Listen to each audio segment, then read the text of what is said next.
En vez de robárnoslo, te contrataremos para protegerlo de tus compañeros saqueadores. Los Rus aceptaron, y con su poder eventualmente se convirtieron en los verdaderos gobernantes de estas personas locales, estableciendo la dinastía Rurik. Tamaño. Rusia es el país más grande del mundo, con una extensión de más de 17 millones de kilómetros cuadrados, federación de 85 sujetos federales, repúblicas, provincias y territorios, aunque parece mucho más grande de lo que realmente es. Y si usamos esta herramienta para ver el tamaño real de un país, podemos ver cómo la distancia desde el Ecuador distorsiona el tamaño de un país en un mapa típico. Aún en tamaño real es grande, superando por mucho a cualquier otro en el top 5 de los países más grandes. Y de hecho, casi el doble del tamaño de cada uno de los tres que le siguen: Canadá, Estados Unidos o China.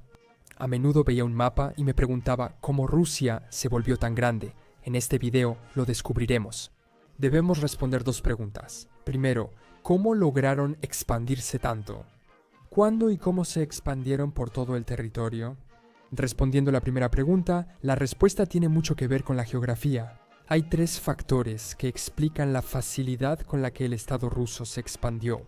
Baja población, el hecho de que las pocas personas que existían eran nómadas, y el hecho de que la mayor parte del territorio es plano. Salvo unas pocas excepciones obvias, la baja población significaba que una nación podía simplemente reclamar una gran extensión de tierra. En ese entonces, si no había nadie que desafiara ese reclamo, entonces se volvía suyo. Grandes extensiones de lo que hoy es Rusia estaban despobladas o apenas pobladas en el momento en que fueron anexadas por los rusos.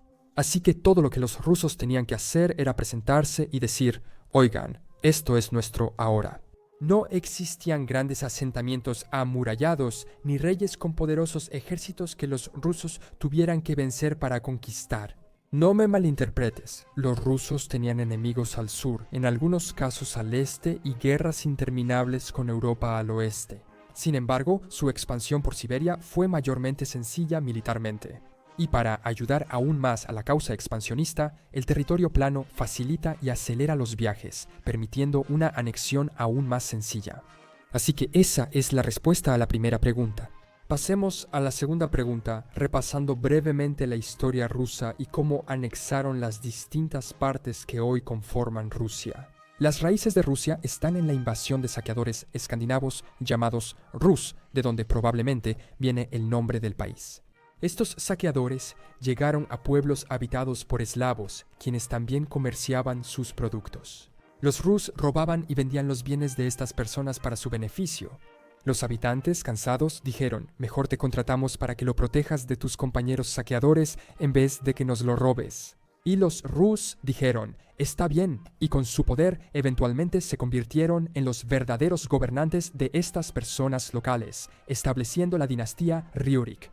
Formaron un estado conocido como la Rus de Kiev, donde un gran príncipe Ryurik de Kiev gobernaba. Federación de príncipes Ryurik, cada uno con su principado en las entonces pequeñas tierras rusas. Eventualmente, después de muchos otros eventos políticos y militares, ocurrió uno muy importante: la invasión mongola. Aquí Moscú o Moscovia se vuelve el nuevo centro de poder en Rusia, abriendo paso a su expansión.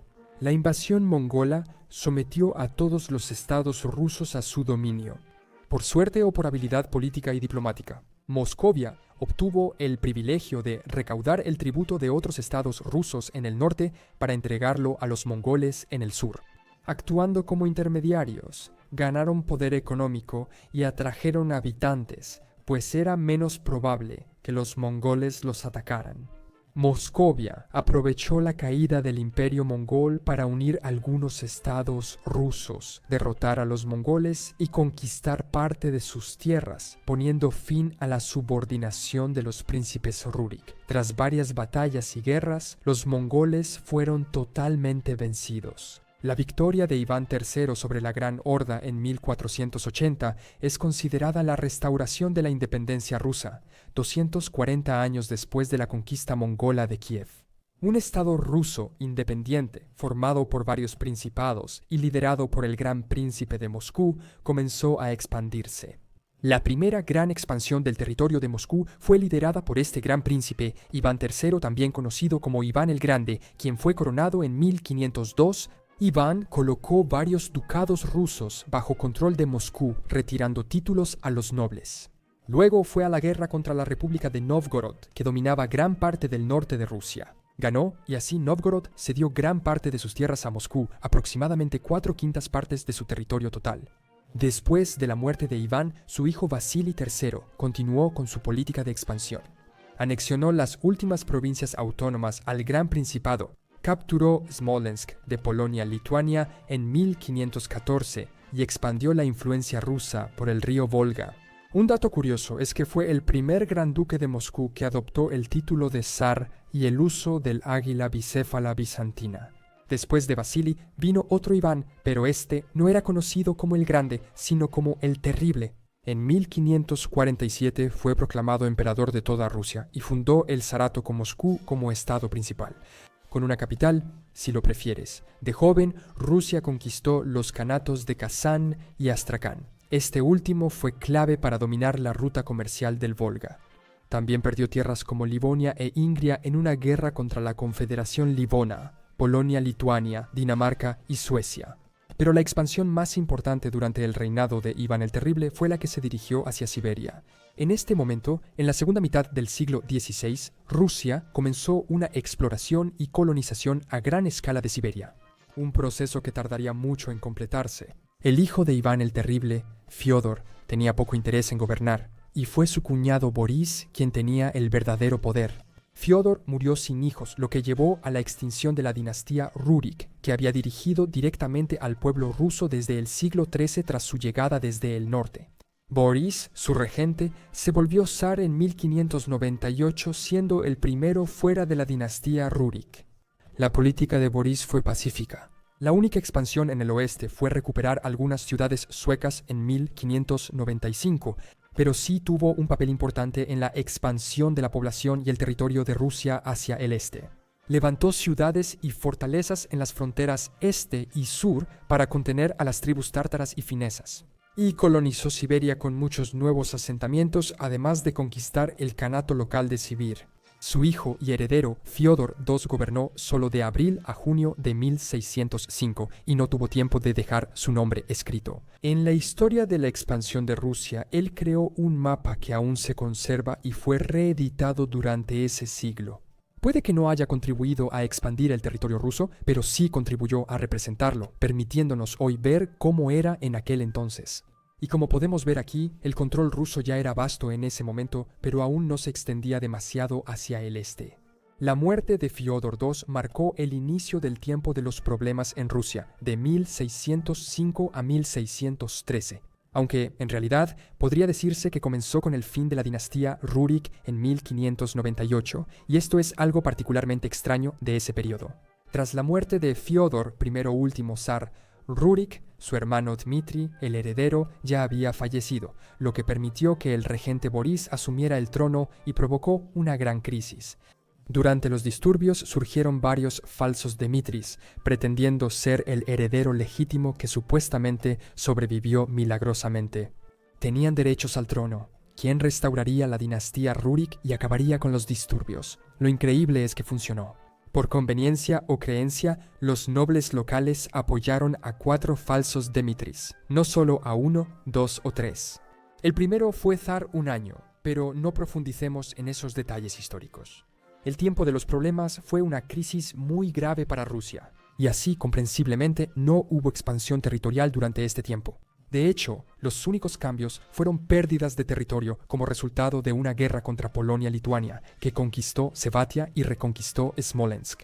Este periodo terminó en 1613 con la elección de Mijaíl Románov como zar, iniciando la dinastía Románov, que gobernó Rusia hasta la revolución de 1917. Mijaíl Románov gobernó de 1613 a 1645 junto con su padre hasta 1633. Y durante su reinado, el proyecto de colonizar Siberia, iniciado por Iván el Terrible, finalmente se completó. Rusia conquistó la mayor parte de Siberia, hazaña lograda principalmente por los ejércitos cosacos y financiada por la familia Stroganov.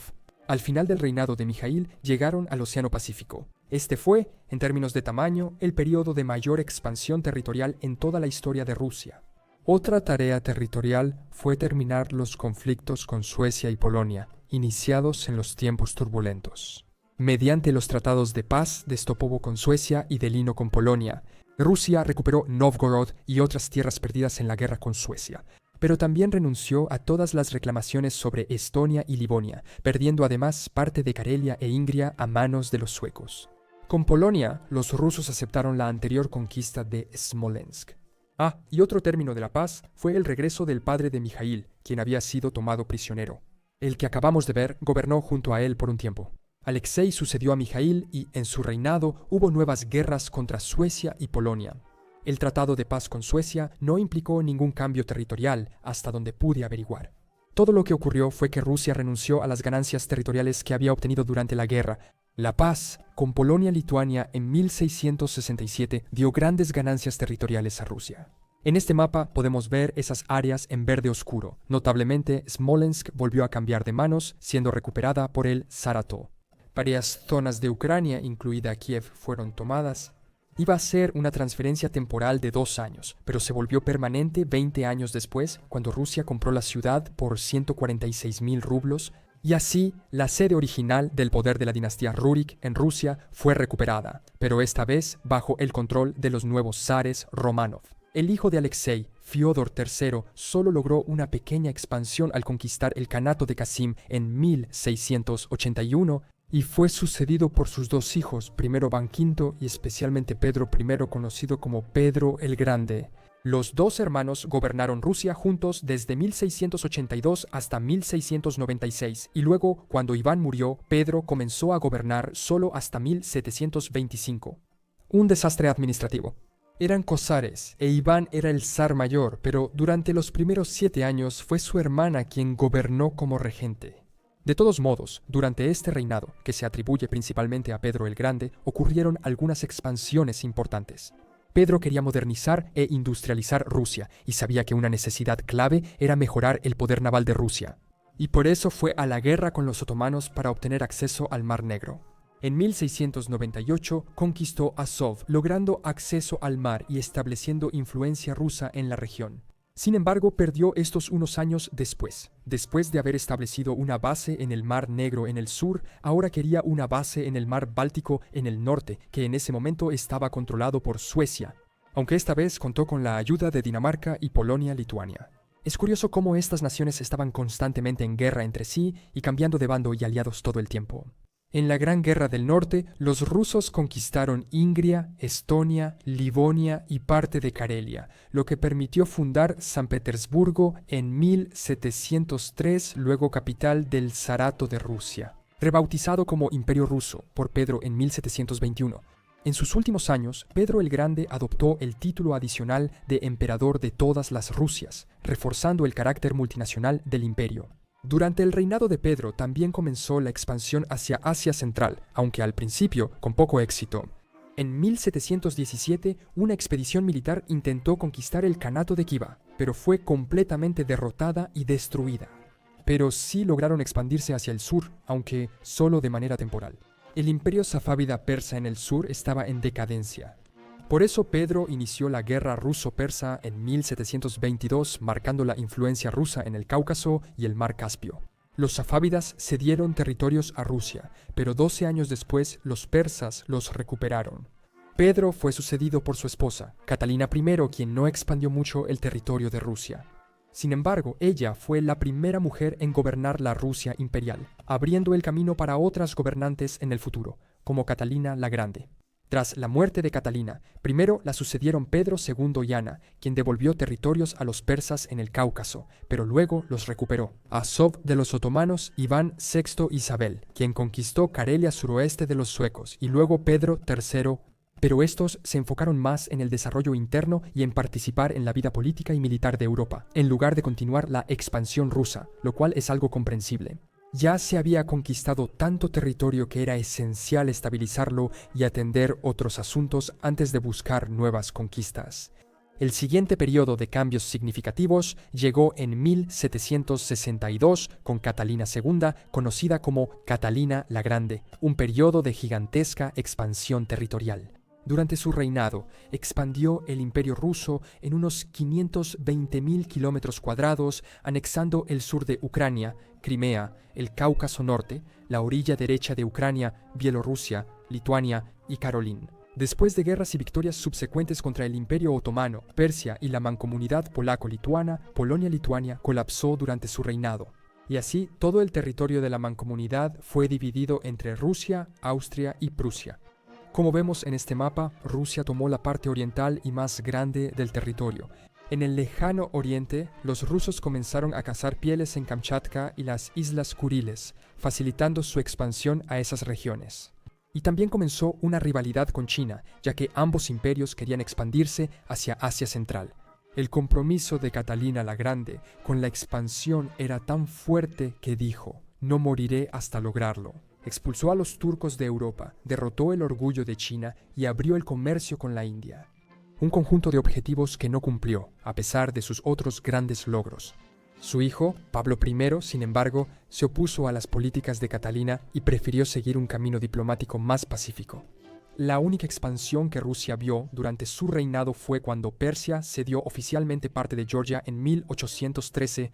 Antes de vender Alaska a Estados Unidos, Pablo dio el monopolio del comercio de pieles a una compañía local durante la colonización temprana y, a cambio, esperaba que estableciera nuevos asentamientos en Alaska y llevara a cabo un programa de colonización ampliado.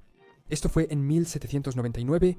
La colonización ocurrió, pero se detuvo tras la compra de Alaska por Estados Unidos en 1867. El heredero de Paul, Alejandro, sin embargo, no pudo escapar de los problemas territoriales porque durante su reinado, Napoleón invadió Rusia y también la mitad de Europa.